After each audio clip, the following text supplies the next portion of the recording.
Since time immemorial, India has been a source of wonder to the entire world. This ever-flowing Ganga has nourished a civilization which has always excelled in unveiling the secrets of creation. The beauty of the thoughts produced by this marvelous civilization is unparalleled. Its amazing mysticism and philosophy has bewildered the entire world. This culture has been a perfect showcase of the underlying unity of a great diversity of views, paths, ideologies and opinions. Ekam Satyam Vipra Bahudha Vadanti proclaim the Vedic scriptures. Truth is one. Knowers express it in different ways. No wonder India is associated with mystique, the land of 1,000 mysteries. Since times unknown, explorers have sought knowledge, wisdom and insight into the various riddles and facets of this grand civilization. The pursuit is still on. India continues to fascinate, to intrigue. India's Himalayan valley of Kashmir has been known as the heaven on earth. These waters of the Dal Lake have seen innumerable chapters of history unfolding one after another. Even now, there are many secrets of the past which beckon the spirit of exploration. Some of them have the potential to completely alter our perception of history. One such intriguing history is lying quietly since more than 1,900 years in this Kanyar locality of Srinagar. This place conceals one of the biggest mysteries of the modern world, the Rosable Shrine, burial place of Yuza Asif. This board displays an information about the book Tarikh-i-Azam, written in 1729 AD by Khwaja Azam Dedmari. This spot is famous as the resting place of a messenger. I have read in an ancient book that a prince from a foreign land arrived here and engaged himself in piety and prayers and became messenger of God for the Kashmiri people. What is intriguing is that since always this Yuza Asif is considered to be none other than Jesus Christ himself, the savior of mankind. A number of Sanskrit, Buddhist, Persian, Arabic and Kashmiri historical texts show that Yuza Asif is another name of Jesus Christ. Jesus Christ is not the original name of the Savior. His original Hebrew name was perhaps Yeshua. His name in other languages are derivatives of this Hebrew name. According to these texts, Jesus did not die on the cross. He survived the crucifixion and migrated to live in Kashmir. In Kashmir, he preached for a long time and finally left his physical frame at a very old age. And this is supposed to be his tomb. The shrine is beautifully decorated and lighted. The carvings of Kashmiri designs add to the grandeur of the place. The air is filled with fragrance of the divine. The tomb itself is of a pre-Islamic period. This old photograph shows that the wooden coffin was actually covered with a cloth of Jewish appearance. This huge wooden sarcophagus, which we see, is only a facade. The real tomb is in the underground chamber, which is sealed now. The tomb lies in east-west direction, which is distinctly the Jewish direction of burial. It cannot be a Muslim tomb because Muslims bury their dead in southwest direction. We all know that Jesus Christ was a born Jew. In the 18th century, the Grand Mufti of Kashmir was the highest court of law in this land. In 1766 AD, he issued a decree regarding the Rosable Shrine. According to this decree, User Asif was a prophet to the people of Kashmir, and he had come to Kashmir during the reign of King Gopananda. It is well known that King Gopananda ruled Kashmir during the 1st century AD. This matches exactly with the time period of Jesus Christ. There is another very tantalizing evidence. These are the footprints of User Asif. They show deep marks of wounds, something like those of crucifixion. Well-known scientist Kurt Berner, an expert, has examined these marks and says that this is exactly how the feet of Jesus were nailed on the cross, one upon the other, pierced with a single nail.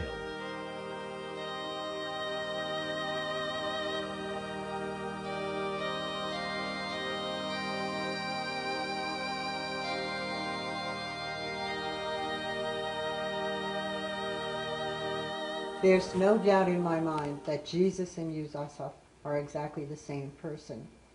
I think the evidence is overwhelming. There are several websites which provide detailed information on this subject.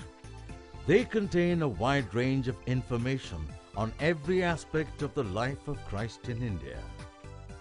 There have been several national and international researchers who strongly share this belief. Mirza Ghulam Ahmad, the founder of the Ahmadiyya sect of Islam, published his Urdu book, Masih Hindustan Mein, or Christ in India, in the late 19th century. He did a detailed research on Rosable Shrine and studied the local traditions of the people of Kashmir. He collected signatures of a large number of local inhabitants of Kanyar in support of his theory. Aziz Kashmiri's book, Christ in Kashmir, is one of the most authoritative works on the subject. Andreas Faber-Kaiser wrote, Jesus died in Kashmir. Jesus, Moses, and 10 lost tribes of Israel. Holger Kirstein's book, Jesus Lived in India, created quite a stir in the West. Edward Martin is the author of King of Travelers, Jesus' Lost Years in India. Some of the most comprehensive books are written by Fida Hasnain and Suzanne Olsen. Rosable, The Tomb of Jesus, and The Rosable, Beyond the Da Vinci Code. It is really hard to believe that Jesus Christ had any connection with India, leave alone the story of his life and death in Kashmir. The mainstream Christianity scoffs at any such idea. Christianity is based on the faith that Jesus died on the cross, was resurrected, and then ascended to the heaven to sit next to God. Every faith has its own reasons. The Roman Church was established on this very faith. And this very faith has made Christianity the largest religion in the world. We all adore, love, and hold Jesus Christ dear in our hearts as one of the saviors of mankind. Still, the human mind is always curious. It always seeks to unravel the secrets of history. One such seeker lives here in this quaint bungalow in Srinagar. Destiny has bestowed this seeker with opportunities and facilities to seek what lies beyond the obvious. Dr. Fida Hasnain is now the single most credentialed person who has an intimate interest and thorough knowledge of the theory that connects Jesus to India. He is the former Director of Archives, Archaeology, Research and Museum for Kashmir and was once listed in Who's Who in Archaeology. Dr. Hasnain is MA, LLB, PhD and D.Lit and has been honored with a number of awards for his excellence in several streams of knowledge. It was indeed destiny that put him on the trail of doing research on the history of Jesus in India. It was by chance that I got interested in the subject. I happened to be the Director of Archives, Archaeology and Research and Museum in the state, and I would go to Ladakh often. We got stuck up there and we had no work, so we were in search of books. So I went to the Mauryan Mission Library to search out some books so that we could read. I became friendly with the caretaker of that Mauryan Mission. His name was Reverend Chatan Punsuk. He told me that he has a very interesting reference about Saint Isa. I said, what do you mean by Saint Isa? And he told me about Isa, what you say, Hazrat Isa, one of the prophets. The name of Nicholas Naughty was there, and it came to light that he had come to Ladakh. He had stayed at this Hemas Gumpa, and he obtained the life of Jesus Christ. In the late 19th century, Nicholas Notovich's book, The Unknown Life of Jesus Christ, had created quite a sensation. It contained texts from ancient Buddhist manuscripts describing the life of Jesus in India.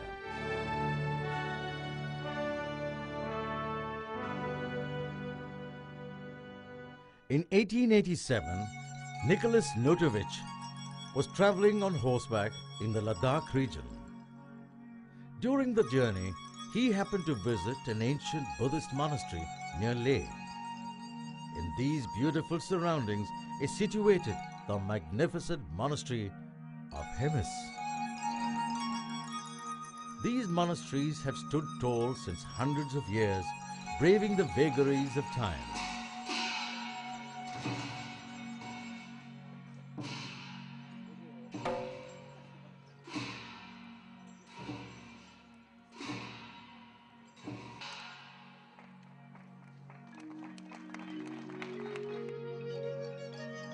These are the repositories of the teachings of the great Buddha, whose message of love and peace had reached the remote corners of the world hundreds of years before Christ.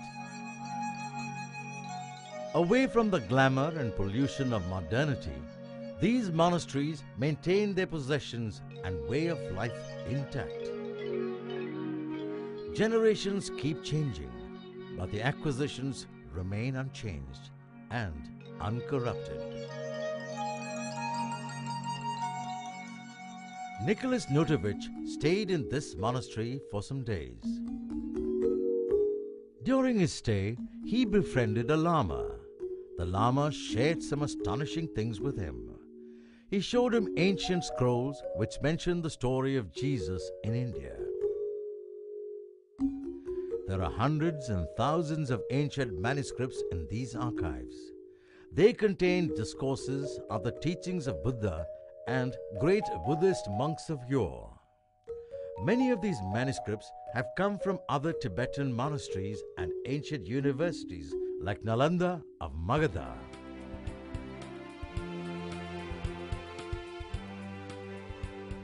Ancient India had several great universities, learning centers and libraries like Nalanda, Vikramshila, Taksashila and Udantpuri. When the Mughals invaded India, they destroyed most of these universities.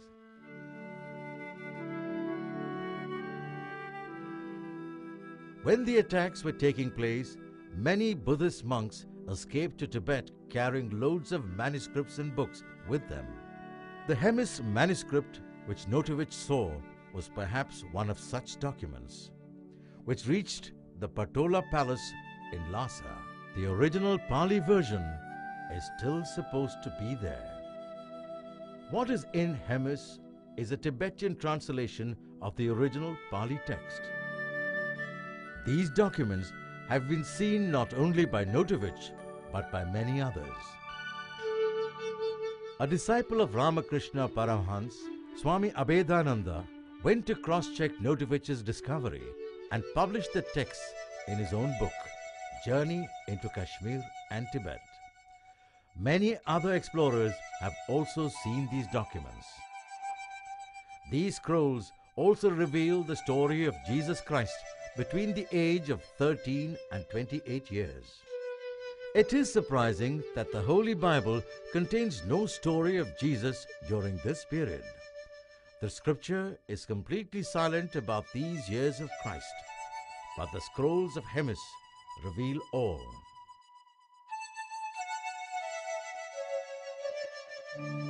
The advent of Jesus Christ took place in the city of Bethlehem, in the state of Palestine, which is now Israel. Right from the time of his birth, this son of Maryam and Joseph became the cynosure of the eyes of the wise and learned. When he grew up, he bewildered the elders with his explanations and interpretations of the scriptures. This extraordinary talented boy attracted and impressed one and all. People from all over flocked to hear him.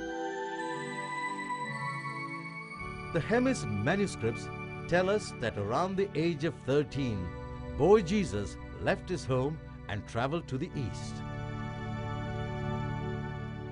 He traveled through the famous Silk Route, which links Europe and Asia.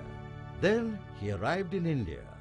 After crossing Punjab, Jesus reached Rajputana, the majestic land of Rajasthan. He spent some time with the Jains, the followers of Vardhaman Mahavira. Then he proceeded toward the east coast of India and reached the city of Jagannath Puri in Orissa.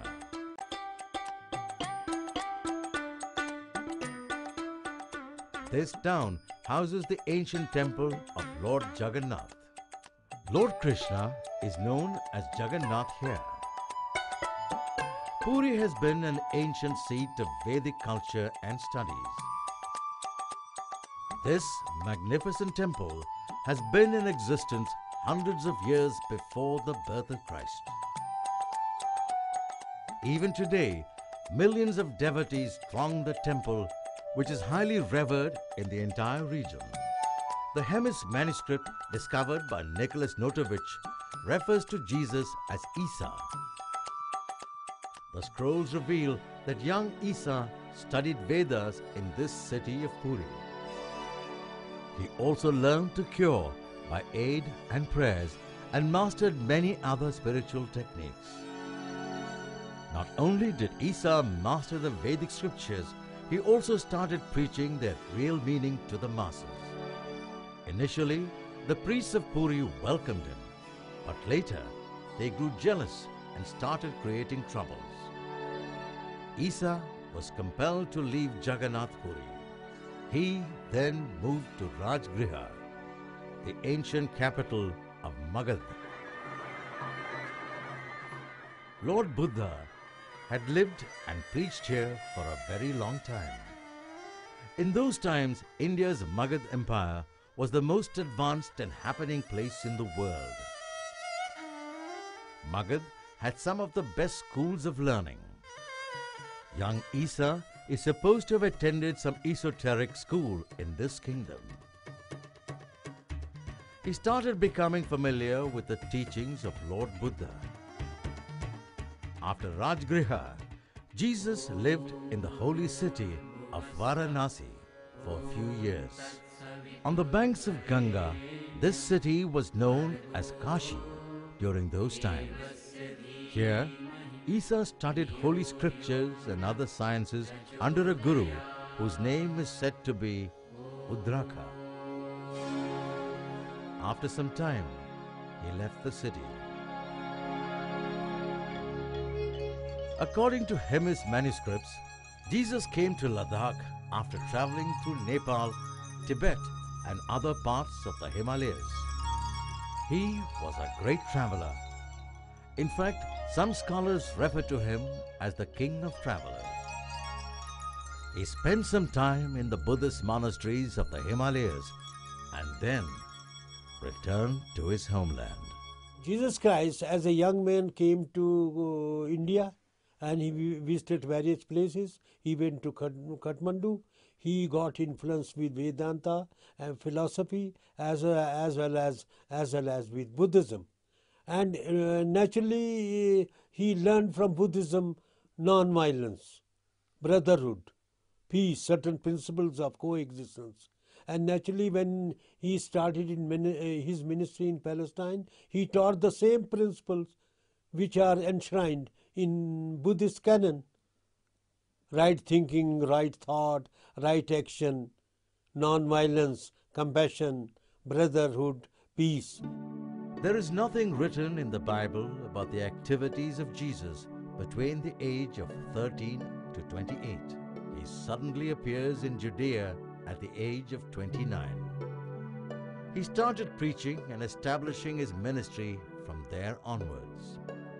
After a few years, the great Messiah, the Son of God, was crucified in his own country. Most of us associate crucifixion with death, but many biblical experts feel that Jesus had not died on the cross. There are some strong reasons to believe that. Jesus was nailed only on the hands and the feet. These are not life-threatening injuries. His vital organs were unharmed. It takes quite a long time to die on the cross. But Jesus was taken down within a few hours. When his body was scratched, blood and water came out. This can happen only if the person is alive. Many experts feel that the ointments which were used to treat him are for recuperation. They are not used for funerals. All these factors indicate that there was a plot to save Jesus Christ, and he was indeed saved. The Bible says that Christ rose from the dead after 3 days. Or was he simply healed in 3 days? I think that the events of the crucifixion it didn't culminate in a resurrection, it culminated in a resuscitation, like a near-death experience, that he survived. The life that he lived after the crucifixion was absolutely phenomenal. He got a lot of things done. He wasn't in hiding, he wasn't a miserable barefoot prophet. He was a great leader. He led several exoduses out of Israel. The Bible reports Jesus Christ as walking and talking after his supposed death on the cross. There are at least 12 physical appearances of Jesus after crucifixion. First, he appeared to Mary Magdalene and assured her that he was alive. We know about the Last Supper. Jesus had food with his disciples. He wanted to convince them that he was not a ghost. Behold my hands and my feet, that it is I myself. Handle me and see, because a spirit does not have flesh and bones as you see me having. Luke chapter 24, verse 39. When Thomas doubted, Jesus asked Thomas to check for himself whether he was alive or not. The 12th appearance of Christ was in Damascus, full 6 years after crucifixion. These physical appearances are very strong signs that Jesus Christ had not died on the cross. When he was saved from the cross, his consort, Mary Magdalene, flew towards France, and he fled away towards Iran, Damascus, and then Tehran and Iran on the same Silk Route. There was in those days the great national highway between Asia and Europe, and the same he traveled again on the same route towards this side. He was accompanied by his mother Mary and a group of followers.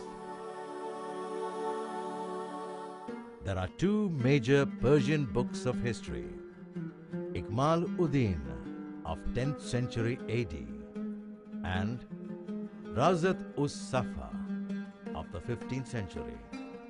They record that Jesus took the name of Yuza Asaf in Persia and the Turkey region.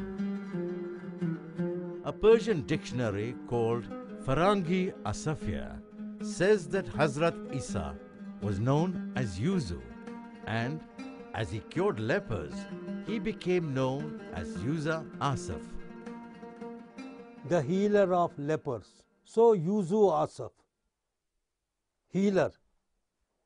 So they gave him his name, and then from that, from Iran to Kashmir, he is remembered by the same name. When he reached Gandhar, Mother Mary passed away. A tomb can be seen even today. The place of her death is now known as Muri and falls in Pakistan. The Acts of Thomas mentions the arrival of Jesus in the famous city of Takshila.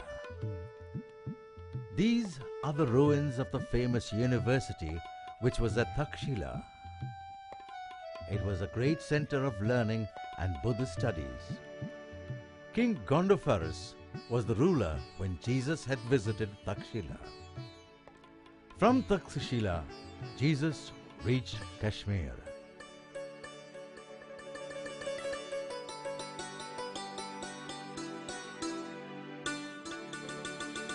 जरा जरा है मेरे कश्मीर का मेहमान नवाज, राह में पत्थर के टुकड़ों ने दिया पानी मुझे.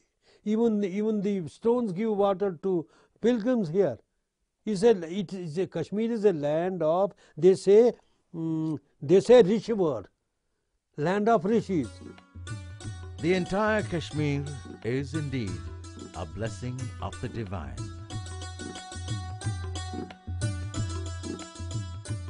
There is something in Kashmir which uplifts the soul.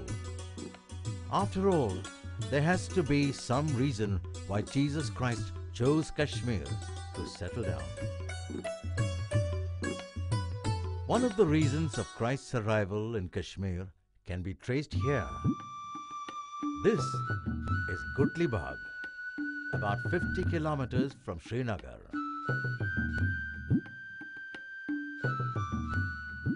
People are simple, hardworking, and efficient in whatever they do. What makes them different is that they are not original Kashmiris. Centuries ago, they came here from Afghanistan's side. They speak the Pashto language, but they have not forgotten that they are originally Jews from Palestine, the homeland of Jesus Christ. They call themselves Bani Israel. History tells us that out of 12 Jewish tribes, 10 had migrated away from Israel since 5 centuries before Christ. These scattered 10 tribes have been known as the lost sheep of Israel. Many of these lost Jewish tribes have got settled along the Silk Route, Afghanistan, and up to Kashmir. There are huge Jewish populations along the Silk Route.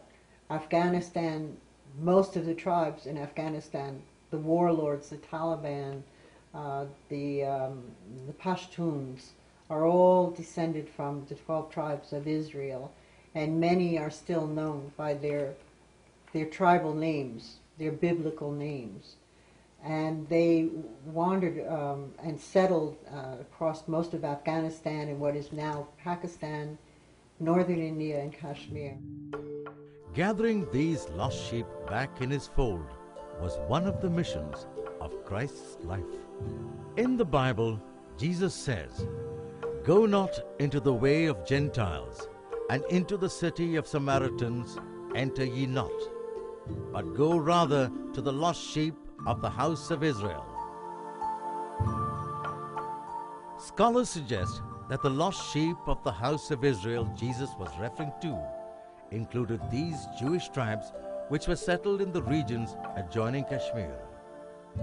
These tribes are of a tall, robust frame of body with manly features. The women, fully formed and beautiful, with aquiline noses, and their features also resemble the Jews. Most of the Afghan tribes are the descendants of the Jews.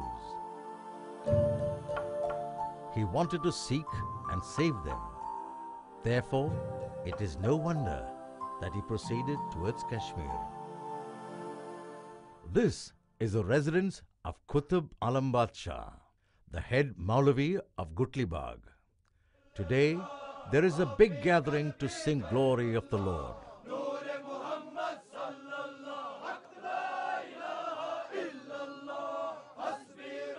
Qutb Alam Badshah presides over the function.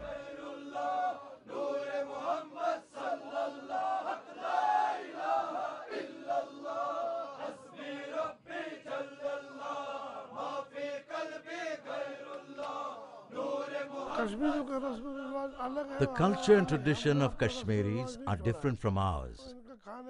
We have not forsaken our traditions. Their eating habits, costumes and living style is very different from ours. So far, we have not had marital relations with them. Their culture is different. Ours is different. With the advent of modernity, this community is showing signs of change. They are opening up to new ideas. As India is developing fast in a globalized world today, the Kashmiris are also reaping rich dividends.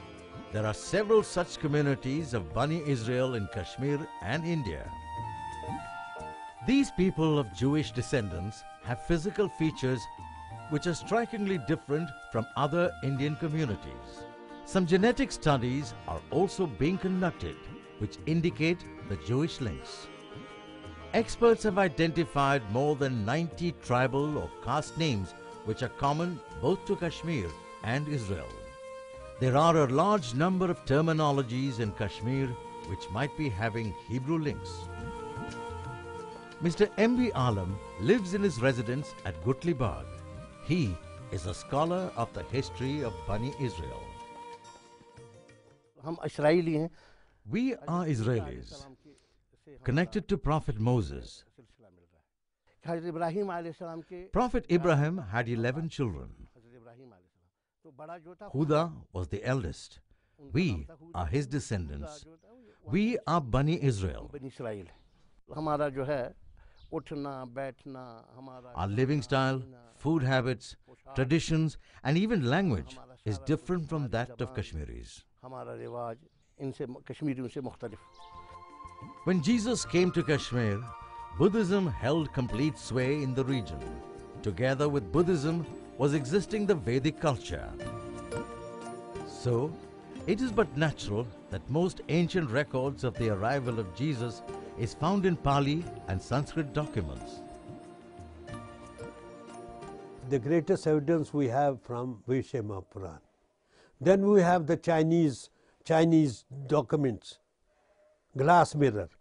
We have Tibetan, we have Persian manuscripts also. We have manuscripts in Arabic and information about the thing. But the main information, the chief information is from the Sanskrit work, Bhavishya Mahapurana. Bhavishya Mahapuran is an ancient Sanskrit treatise and one of 18 major Puranas. According to some experts like Dr. Fida Hasnain, it was written in the 2nd century AD. This Mahapurana mentions a meeting of Isa Masih with King Shalivahan. Jesus is called Isa Masih in Sanskrit texts. Shalivahan was one of the major kings in Kashmir during the 1st century AD. He had established the rule of the Aryans on this side of the river Sindhu or Indus. The Purana says, Ekadatu shakadhisho himatungam shamayayo honu desasya madhe. One day, King Shalivahan went to the Himalayas. There, in the land of Ladakh, he saw a pious man in the mountains. His skin was fair and he wore white garments. The king asked the holy man who he was. Ishaputram chamama vidhi kumari garbha sambhavam. The holy man replied, I am the Son of God and am born of an unmarried woman. I have been sent as a prophet to the fallen ones. After the purification of the essence and the impure body, and after seeking refuge in the Vedas, man will pray to the Eternal. The holy man further said that he has been called Isa Masih. This is a very interesting document indeed. It clearly mentions the name of Isa Masih. It also speaks of him as the Son of God and born from an unmarried woman. Glass mirror is another ancient document mentioning the details of Jesus Christ as User Asaf. The glass mirror is the history of religions written in Chinese, which was translated into Tibetan. The glass mirror puts User Asaf on the same pedestal as that of Buddha. His teachings were similar to that of Buddha. It says, however, that the teachings and fame of User Asaf did not spread much out of Kashmir. In Kashmir, we have mysticism. We have Silsile-e-Rashiyan. That means Rashi order. Its base is Buddhist, Shaivist, and then Islamic. It is composite. Our great Rashi Laldet says, Mazan Hindu Musalman. Don't think in terms of Hindus and Muslims. Shiv Chi Thali Thali Vuchan. Shiva is looking upon you minutely. Turukhe Chuk Yohezan. If you are intelligent, you must understand this point, that all human beings are same. It is believed that when Jesus arrived in Kashmir, he first stayed near Pahalgaon. In these serene surroundings is located the famous shrine of Ash Muqam.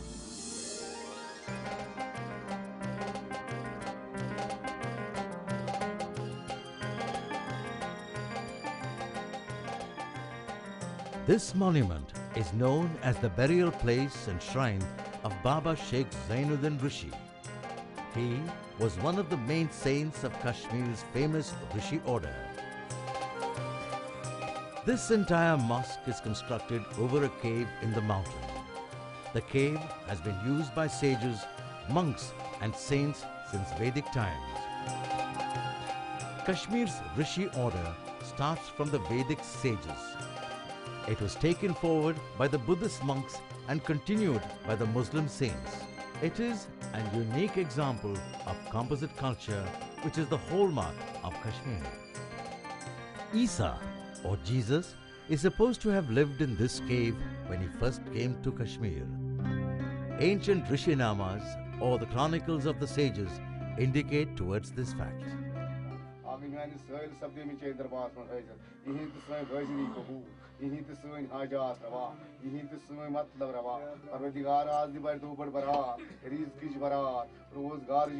The original name of Sheikh Zainuddin Rishi was Jai Singh. He had come here in the mid-15th century. People from all walks of life come here to seek solace. They have immense faith in the shrine. This place was earlier known as Ashosh Muqam, which almost means the abode of Isa. In course of time, it got corrupted to Ash Muqam.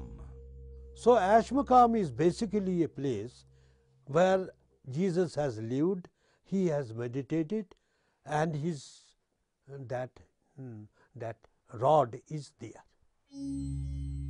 Ash Muqam preserves Asai Isa, or the rod of Jesus. It is the rod which Isa used to carry with him all the time. The rod is not shown to anybody now.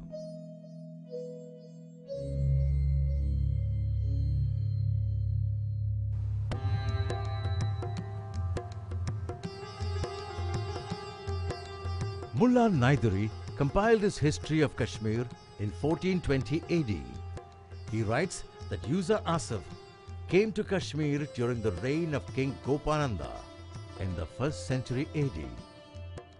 Mullah Naidari has mentioned that Hazrat Isa, or Jesus Christ, had adopted the name of Yuza Asif. He mentions Jesus as Hazrat Isa Ruh Allah, meaning thereby Isa, the Spirit of God.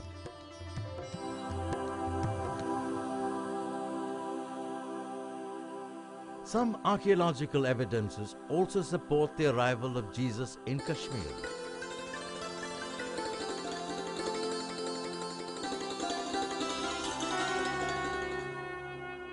This ancient Shiva temple was built in 220 BC. According to historian Mullah Naidari, King Gopananda got this temple repaired in the 1st century.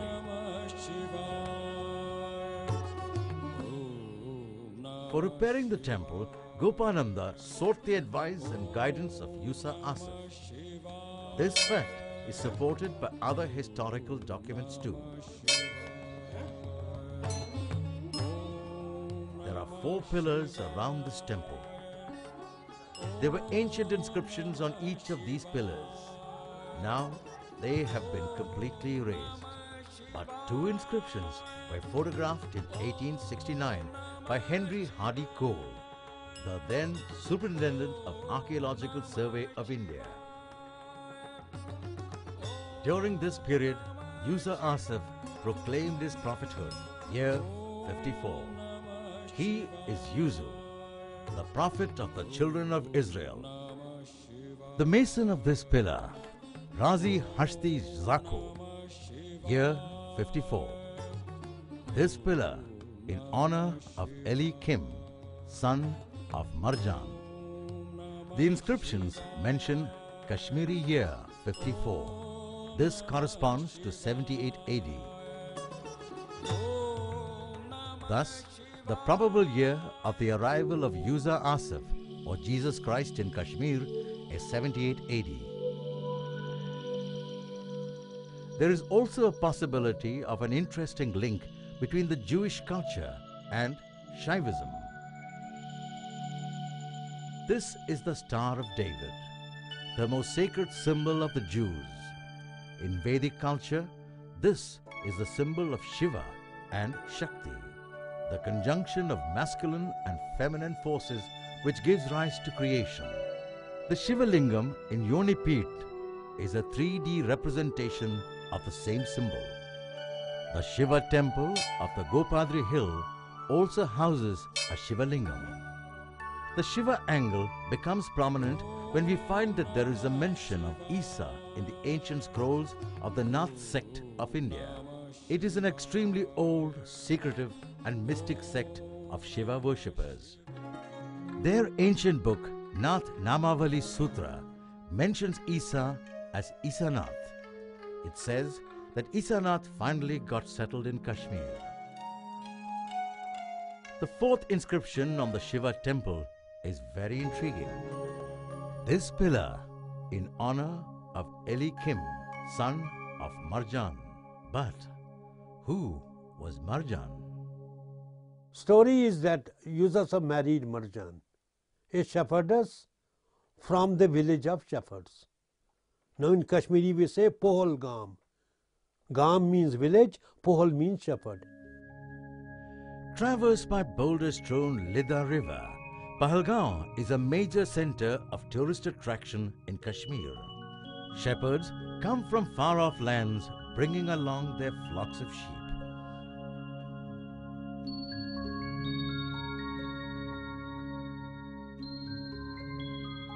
People are traditional and rooted very strongly to their culture.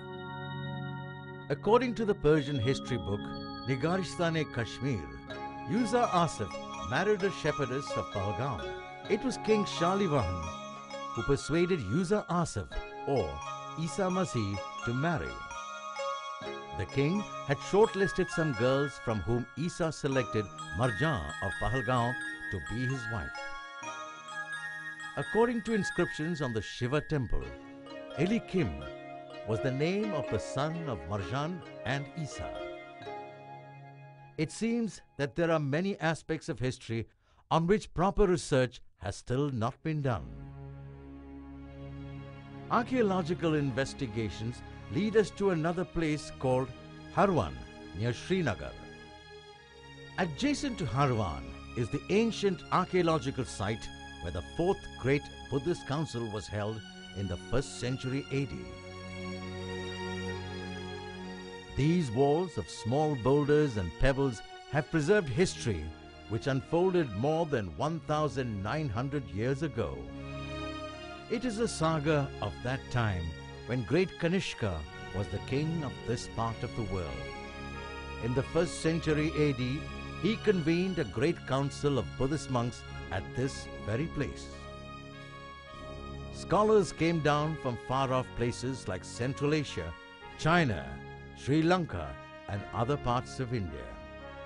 This fourth Buddhist council is a landmark event in the history of Buddhism.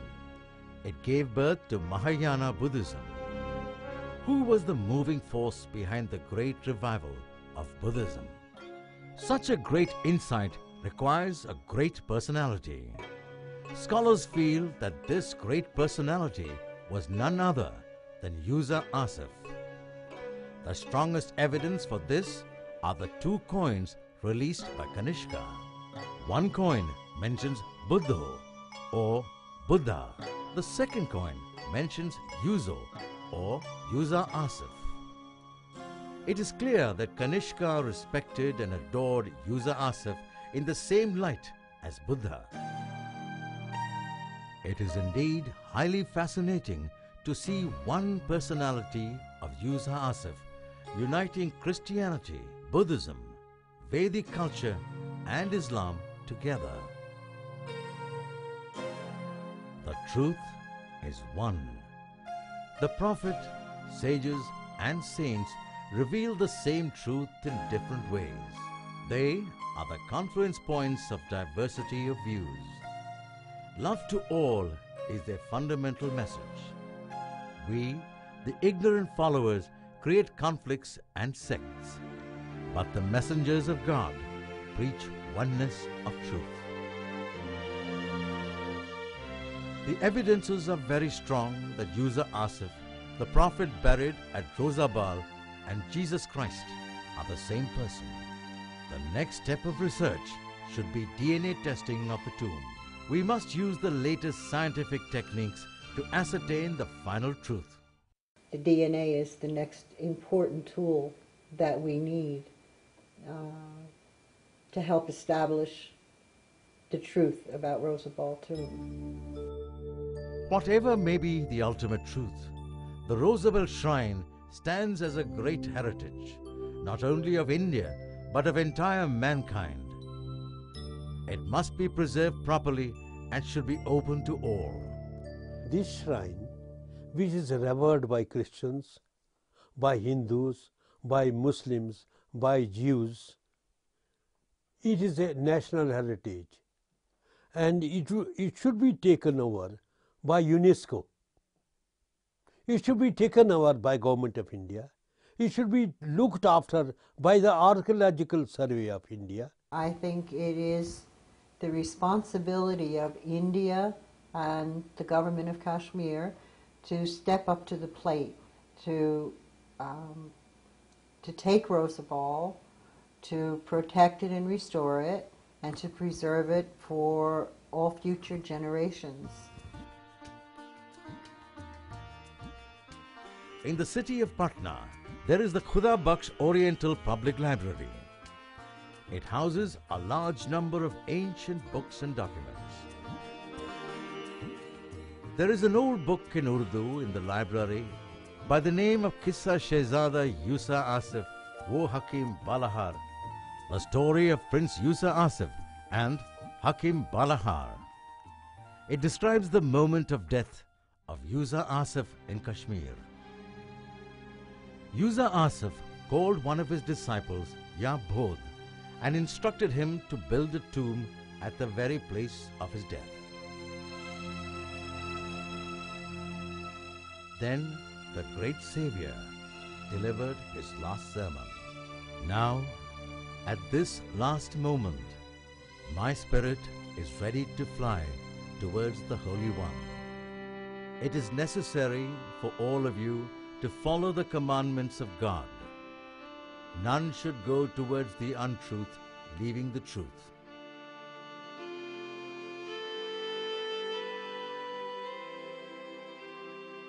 This is indeed a message for the entire humanity. This Rosabal Shrine is perhaps the most unique place in the world. Nowhere else do we find such a great confluence of religions, thoughts, and beliefs. It conveys to us the message of the Savior, who was the Prince of Peace. Generations will come and generations will go. The grand cosmic play of God and His messengers never sanctions conflicts and hatred. The only will of the Supreme Father is love. This is the message of the Rosabal Shrine, the supposed tomb of Jesus in India.